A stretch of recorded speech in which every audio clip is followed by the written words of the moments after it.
भक्ति और शक्ति, इन दोनों का संबंध बड़ा ही सरल है।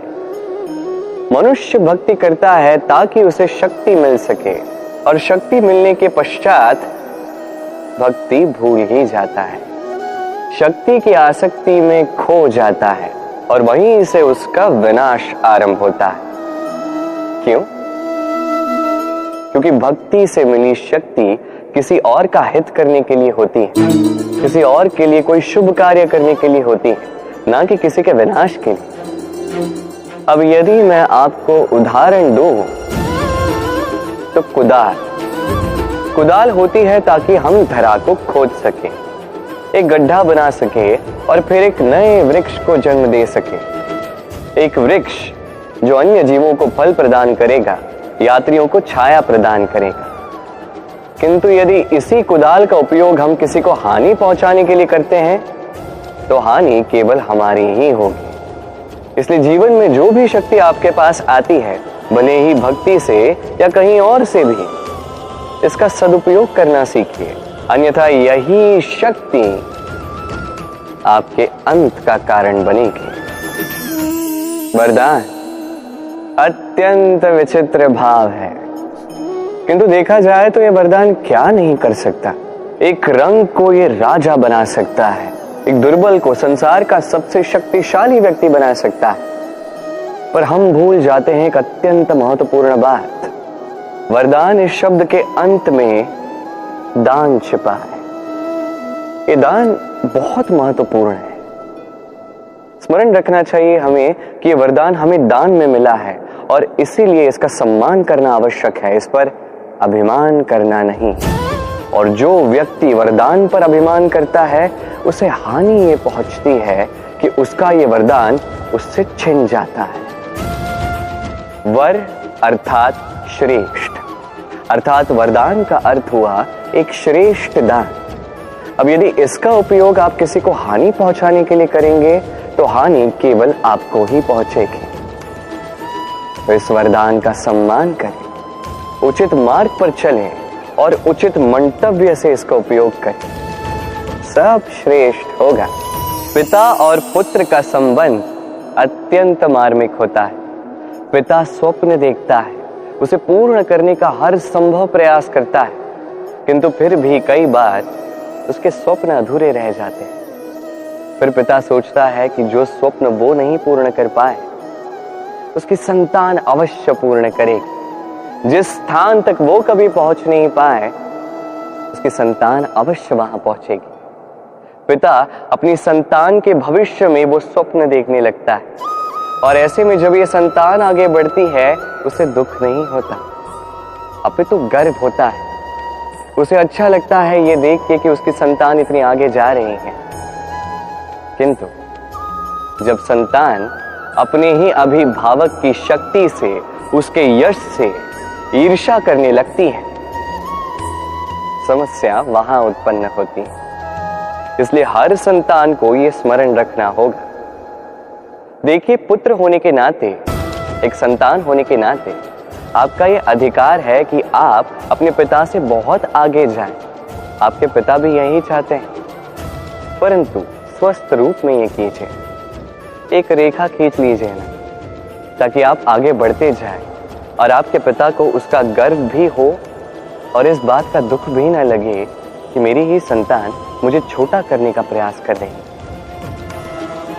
इतिहास साक्षी, जिस व्यक्ति ने किसी और को छोटा करने का प्रयास किया वही व्यक्ति छोटा रहा। और मुझे नहीं लगता आप ये चाहते।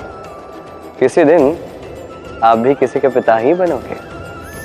साथ ही इस शब्द के कितने पर्यायवाची हैं, मित्र, सखा, मीत, किंतु अर्थ एक ही है। वो जो आपका साथ देता है और वो जिसका आप साथ देते हैं।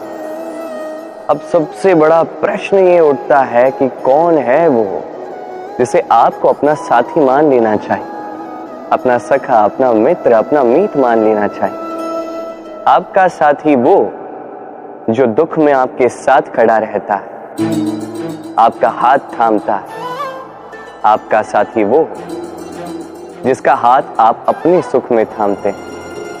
उसी साथी का हाथ थामिए जो दुख में सदैव आपकी सहायता के लिए तत्पर रहता है, आपके साथ खड़ा रहता है, और जिसे सुख में आप अपने साथ रख सकते हैं। और जब आपके पास आपके ये साथी होंगे तब आप ये समझेंगे कि जब दुख आता है जीवन में तो ये दुख घट जाता है, सब में बढ़ जाता है, और यदि यही सुख आए तो ये सब की उपस्थिति में बढ़ जाता है। यही है प्रेम, यही है प्रीत, यही है साथ, जैसा मेरा और मेरी राधे का है। जीवन में ऐसे कुछ कार्य होते हैं जो आपको अकेले करने पड़ते हैं, और ऐसे कुछ कार्य करने पड़ते हैं जो आपको साथ मिलकर ही करने होते हैं, एकजुट होकर, संयुक्त होकर। अब संयुक्त से मेरा तात्पर्य क्या है?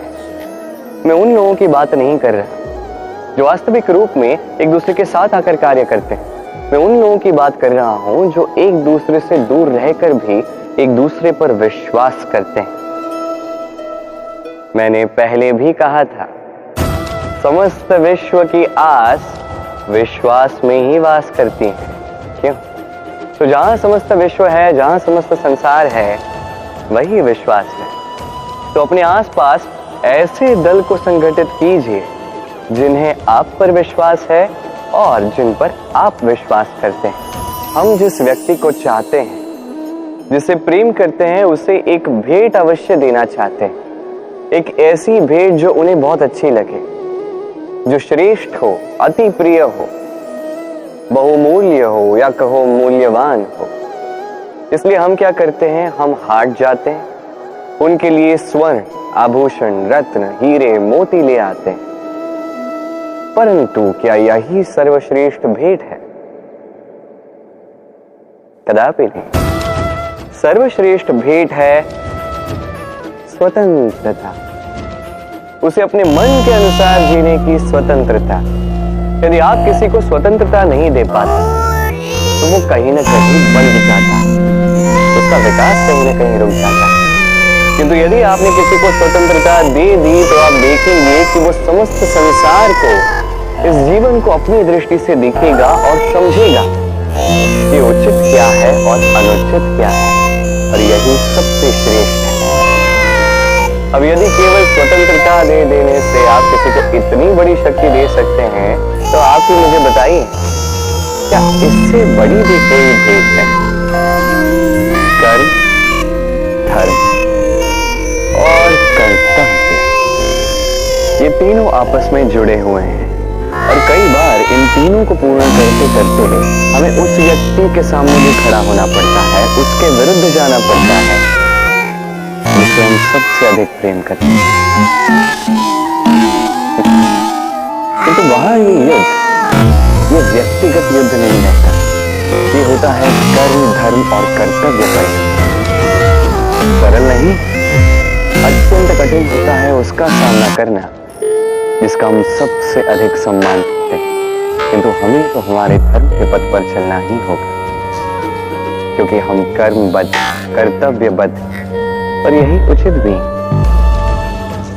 बस इतना स्मरण रखिएगा, यदि आपका मंतव्य शुभ है, आपकी सोच शुभ है, आप कर्म, धर्म और कर्तव्य के पथ पर अग्रसर हैं, तो इस प्रक्रिया में यदि आप अपने आराध्य के समक्ष भी क्यों न खड़े हो जाओ, आपको कोई हानि नहीं पहुंचेगी। मनुष्य बड़ा ही विचित्र प्राणी है, योजनाएं बनाता है, षड्यंत्र करता है, प्रयास करता है, किसी को पराजित करने का प्रयास करता है, सर्प को रस्सी समझकर हाथ में थामने का प्रयास करता है। किंतु एक बात समझ ही नहीं पाता, समय का ये सर्प ये हाथ में थमता ही नहीं, और जो किया है वो पुनः लौट के आएगा आप ही के समक्ष।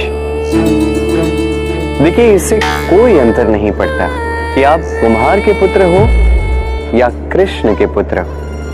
यदि आप अनुचित कर्म करोगे तो आपके साथ भी अनुचित ही होगा, अशुभ कर्म करोगे आपके साथ अशुभ ही होगा। कुरुवंश अत्यंत महान वंश था। कुरुवंश क्या हुआ उसके साथ? पूरा का पूरा वंश बह गया। कारण उनका मंतव्य अशुभ था। वहीं 5 वनवासी पांडव महाभारत जीत गए। कारण उनका मंतव्य शुभ था। स्मरण रखिएगा, शुभ की अग्नि जलाओगे शुभ का ही तप पाओगे, अशुभ की अग्नि जलाओगे नरक में ही जलोगे। तो आइए और मेरे साथ प्रेम से कहिएगा, राधे राधे।